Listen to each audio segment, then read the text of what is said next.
I'm going to start this off by saying I've never believed in the whole sixth sense thing. You know, that eerie gut feeling people talk about when something bad's about to happen? Yeah, I used to think that was just anxiety dressed up in spooky language, but after what happened on that road trip, I'm not so sure anymore. This took place about 3 years ago. I was 22, fresh out of college, and just needed to get the hell away from everything for a while. Breakups, job stress, friends getting distant. I won't bore you with that part. Just know I was emotionally cooked. So, on a bit of a whim, I planned this solo road trip through the Southwest.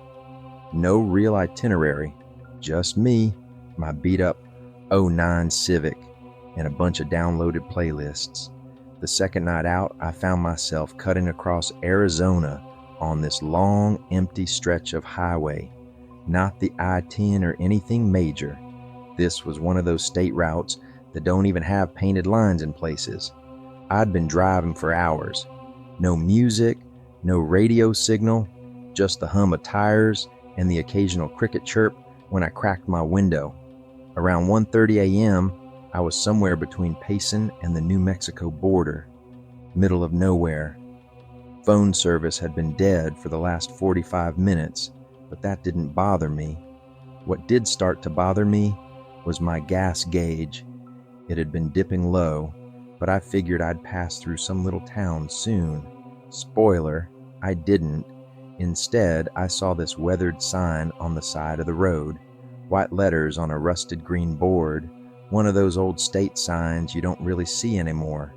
It read, Whitaker Crossing, 2 miles. Never heard of it, but I figured, okay, maybe it's a town. Maybe they got a pump, maybe even a diner or something. When I got there, though, man, town was being generous.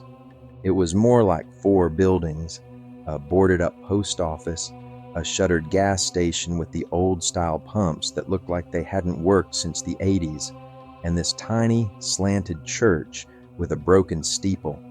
Across from the church was a narrow bridge that crossed a dried-up riverbed.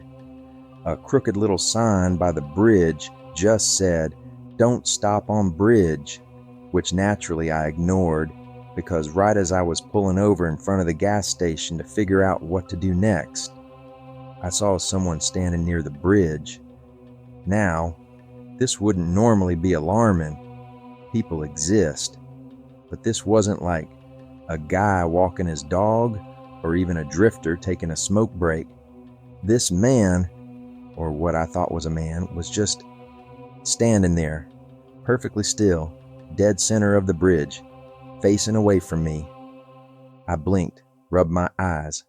I was tired, sure, but I wasn't hallucinating. The figure was tall, lanky, wearing a long coat that fluttered just slightly in the breeze. What really weirded me out, though, was that he didn't move at all. No pacing, no swaying, no adjusting his stance. He was still as a statue. For a while, I just sat there in my car, engine idling, staring. I don't know what I was waiting for. Maybe for him to turn around, wave, do anything human. He didn't. Eventually, I cracked my window and yelled, "Hey, you good, man?" Nothing, not a twitch. So, like an idiot, I decided to drive a little closer.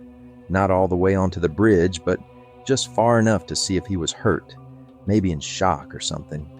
I crept forward slowly, headlights illuminating more of the bridge and the man standing on it. As I got closer, something struck me. He wasn't standing on the road of the bridge. He was standing on the narrow metal beam that lined the outside of it. You know, the part that's barely 6 inches wide? And he was balancing perfectly. No arm movement, no shifting, just rooted there like it was the easiest thing in the world. I stopped maybe 20 feet from the start of the bridge. I didn't want to get any closer. That sixth sense, the one I didn't believe in, was screaming now. Every instinct I had was telling me not to roll down that window again, not to talk, not to move. So I didn't, I sat there, staring, heart racing. And then, I swear on everything, he turned his head. Not his body, just his head. It rotated slowly toward me, and I got this glimpse, just a glimpse, of his face.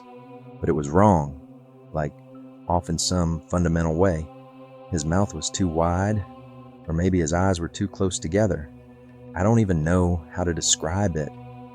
It was like looking at someone wearing a mask that was almost human, but not quite. And then he smiled.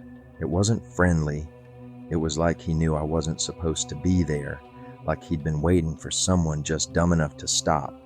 I slammed the car into reverse so fast I nearly threw up, spun the wheel, kicked up a cloud of dust, and peeled out of that dead town like something was actually chasing me. I didn't stop until I hit a 24-hour diner 2 hours later. I sat there shaking, couldn't even eat, just ordered a coffee and stared at the counter, trying to make sense of it all. I asked the waitress if she'd ever heard of a place called Whitaker Crossing. She looked confused, said she grew up around the area and never heard of it, thought maybe I meant Whitaker Pass, a hiking trail, but no Whitaker Crossing. I checked my GPS when I finally had service again. There was no trace of the town, no sign of it on maps, no images, no local results. The road I'd taken didn't even show up as a major highway anymore, just a faded gray line with no labels. I know how all this sounds, like a campfire story. I've tried convincing myself that maybe it was a dream or that fatigue made me imagine it, but every time I look at my car's front bumper, I see the dent, the one I don't remember getting before that night.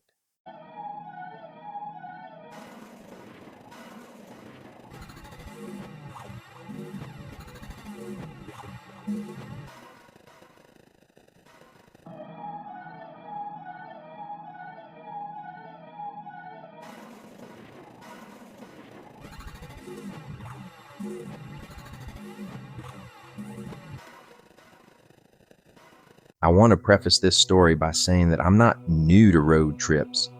I've driven cross country 3 separate times, slept in Walmart parking lots, camped off back roads in Tennessee. I've seen weird stuff, odd lights in the sky, backwoods gas stations that seemed frozen in time, even a guy walking down the middle of the interstate with a doll's head tied to his belt. But nothing, and I mean nothing, has ever messed with my head the way this trip did. This happened in the summer of 2018. I just wrapped up a photography gig in Denver and was heading home to Michigan. I decided to take a scenic route back through Kansas, not because I thought Kansas would be beautiful, but because I figured a straight, open drive would help clear my head. I'd been going through a rough patch mentally, some personal stuff I don't need to get into. Point is, I was already in a weird place emotionally when all of this happened. I was maybe 4 or 5 hours into the drive. It was just after sunset, that strange blue hour when everything's dim, but not dark enough to use headlights. The road was nearly empty. I'd passed maybe 1 car in the last 20 minutes. Just me, the highway, and endless flat fields on either side. That's when I saw him. At first, I didn't even register what I was looking at. He was standing in the median, that grassy patch between the 2 directions of the highway, just standing there, alone, no car in sight, no phone in his hand, not thumbing for a ride, just watching the cars go by, or more specifically, watching me. I slowed down instinctively, which I now realize was a huge mistake. Something about him made my stomach drop. He wasn't dressed like a hitchhiker. He was wearing a light gray hoodie with the hood up and a pair of dark jeans.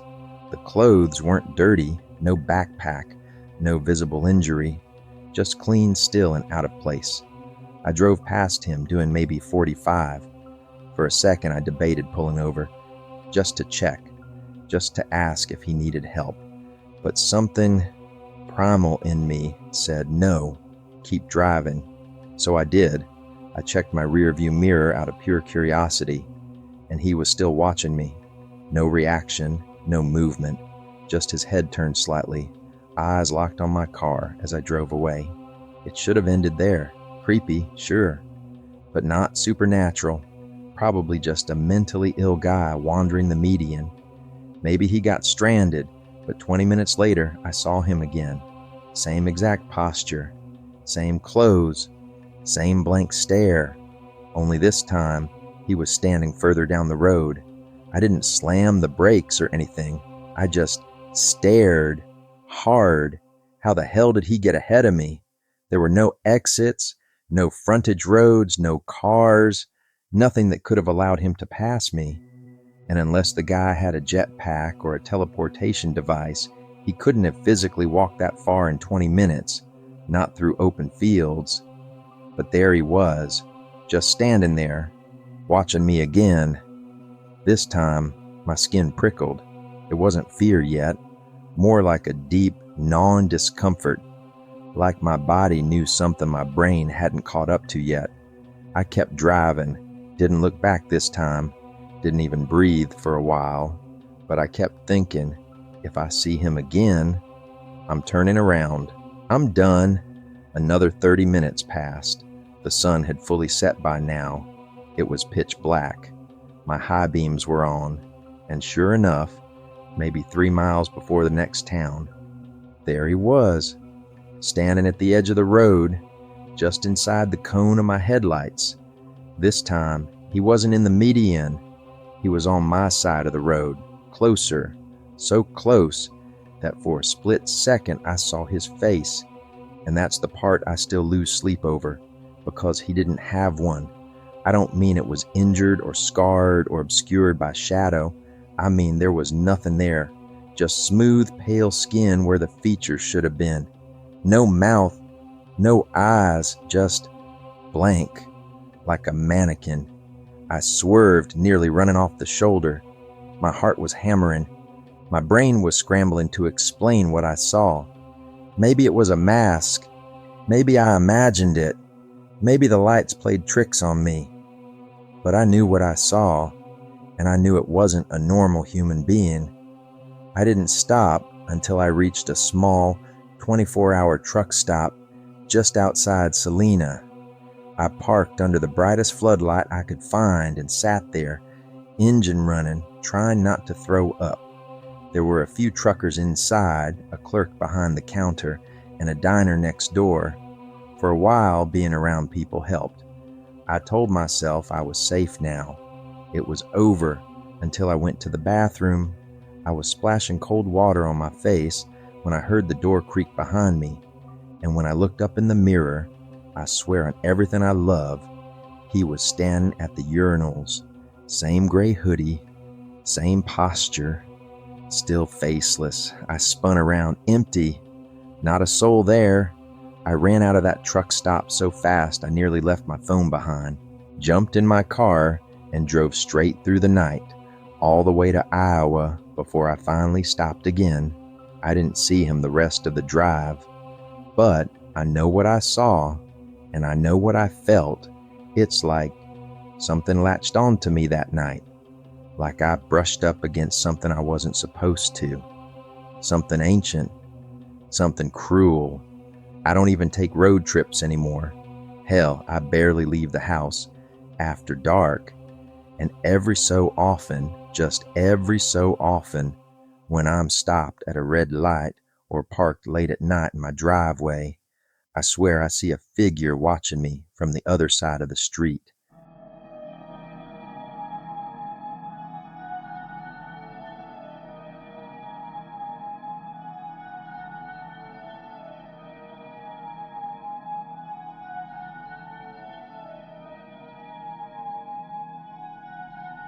This one's been the hardest to talk about, mostly because I still don't understand what really happened. I've only ever told 2 people about it, and both of them begged me not to repeat it.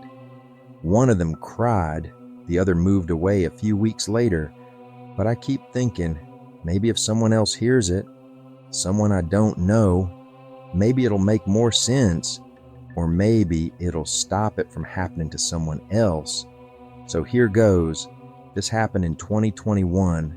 I was driving back from Portland to visit my brother in Reno. I'd planned the whole trip to avoid night driving. I don't usually like driving alone after sunset, especially on unfamiliar roads. But that day, I lost track of time, and by the time I hit the Oregon-Nevada border, it was already dark. I was on Highway 140, long, lonely stretches of two-lane road surrounded by nothing but low hills, desert, and an endless black sky. There were no towns for miles. My gas tank was half full, and I wasn't tired, so I figured I'd push through. At around 9:30 p.m., I saw a green freeway sign that read, "Exit 39, gas, food, lodging, 1 mile." I almost missed it. There hadn't been any exits for an hour, and I was low on snacks and caffeine, so I figured, why not? I took the exit. The off-ramp curved longer than it should have, like it spiraled downward instead of just connecting to a frontage road. When I finally came out of the curve, I saw a gas station ahead. Old looking, maybe 1960s vintage, with the glass-fronted store and faded red canopy. But what stood out the most was the fact that it was lit up, bright, alive, too alive. Neon signs buzzed in the windows. A 24-hour sign glowed red above the door. There was even a van fueling up at one of the pumps. I pulled in, parked at the far end, and stepped inside. Immediately, something felt off. The air was too cold. I don't mean the AC was high. I mean like I walked into a freezer, and the clerk behind the counter, a thin, older woman with short white hair, didn't say anything. She just watched me, not in a mean way, in a waiting way. I walked around a little, grabbed a bottle of water, a candy bar, and a bag of chips, but I couldn't shake this weird heaviness in my chest, like I was being recorded, or like something terrible had just happened and no one told me yet. When I brought the items to the counter, the woman finally spoke. "You're the second one tonight," she said. Her voice was soft, almost apologetic. I blinked. "Second what?" She looked past me toward the glass door. "Second one to make it off that road." I half laughed, confused, but she didn't smile. "Don't take too long here," she added. "It doesn't like when people stop." At that point, I assumed she was either messing with me or just eccentric, but it still made me uneasy. I paid, said thanks, and walked out. That's when I noticed the van was gone. No sound of it leaving, no tire marks, just gone. Okay, maybe I zoned out and didn't hear it pull off. But still, as I walked toward my car, I noticed something else. The freeway sign I'd followed, the one for exit 39, had a different number on it now. It read, "Exit 69, last chance, no services." I froze. I hadn't driven anywhere, but somehow everything looked shifted. The road that had led back to the highway wasn't a normal paved on-ramp anymore. It was a dirt path, narrow, lined with weeds and tall, dry brush. It stretched far off into the dark like it didn't end. I looked around, trying to rationalize. Maybe I took a wrong turn inside the gas station lot. Maybe there was another ramp I didn't see. That's when the lights inside the station flickered. For half a second, I saw something behind the counter with the woman. Tall, too tall, with limbs that didn't bend right. When the light stabilized, it was gone. But the woman's expression had changed. Now she looked terrified. She mouthed something to me, over and over. "Go!" I jumped in my car, locked the doors, and peeled out. I didn't know where I was going, just followed the dirt path, headlights bouncing wildly. Dust filled the air, My heart was beating so hard I couldn't hear the engine. For miles, literal miles, it was just dirt and scrub. No signs, no ramps, no GPS signal. But finally, the path curved upward, and I came back out onto a highway. Not the highway, a different one. I didn't care. I just drove. I didn't stop again until I hit Reno 5 hours later. Now here's the part that still gets me. When I told my brother what happened, he gave me this weird look and asked if I remembered the gas station name. I didn't, but I described it. He went quiet, left the room, came back a few minutes later with his laptop. He showed me an article from 2013. Apparently, a gas station near the Oregon-Nevada border, one with a red canopy and neon 24-hour sign, burned down in 1987 after a truck crash. It had been abandoned ever since. Locals said it had a history even before the fire. People disappearing after stopping there, weird lights, cars found with the engines melted. The article called it a local legend. I'm telling you now, it's not a legend. I was there. I don't know where I went or what I saw, but it wasn't a normal place. And if you're ever driving through Oregon and you see a sign for exit 39, no matter how hungry, tired, or lost you are, don't take it. Just keep driving.